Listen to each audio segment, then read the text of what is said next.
Now we want to check in with Fox 10 News meteorologist Matt Barrentine, who is in Pascagoula. Matt, where are you at right now?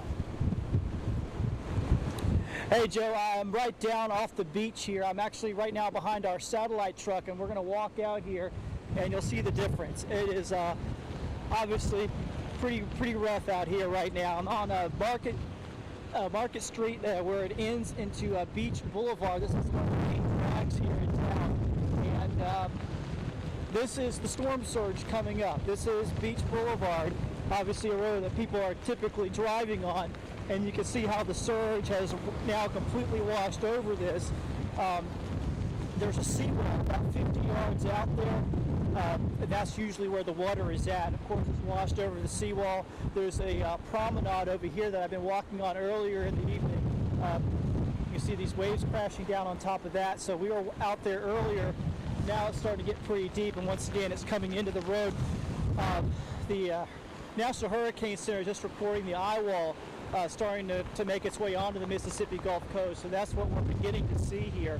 The hurricane force winds stretch about 40 miles from the center and mainly to the east of the eye. The west side of the storm, this is all what we call an east loaded storm. There's almost nothing on the west side of it. It's all lopsided to the east. And so areas to the east of that center where we are at will be getting the worst of it. And you can see find eye, and we're getting this broad eye wall that's just beginning to start to move to shore, and that's what you're seeing right here. Like I said, we're going to be kind of on the edge of hurricane force winds. We'll probably get gusts that high.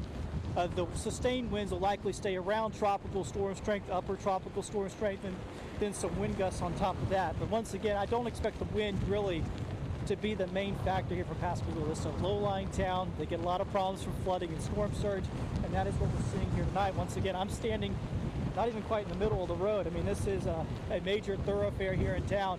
It's completely washed over here this evening, Joe. Well, Jason, the thing I've just being out and experienced surge so many times in my career. What's different about surge, and especially with this storm, it's such a fast-moving storm, is that you think that the surge is going to come up gradually, like the water will gradually rise. It's not how it happens. When you get these big squalls coming through, all of a sudden the water will jump by a couple of feet just at one time. So you'll go along and the road won't have any water on it at all, but then a squall comes in and it starts pushing in all this water. And once that water starts getting pushed up in a good squall like this one, it stays up. And you can see the waves crashing here. So it's and we were talking about this with this storm being so fast moving that this was going to happen fairly quickly. That you're going to go from people were driving down this road an hour ago, an hour and a half ago. There was people on this road we had a curfew here at 7 o'clock this evening. There were still a lot of cars on the road at 7 o'clock, and they were driving up and down through here looking at the surf and seeing what was happening. And here we are a couple of hours later, and this is what we've got. This is where the cars would have been driving through, and now you can see that we're getting a lot of storm surge washing up, like I said, all the way across the road down here. There's no road anymore. It's all being washed over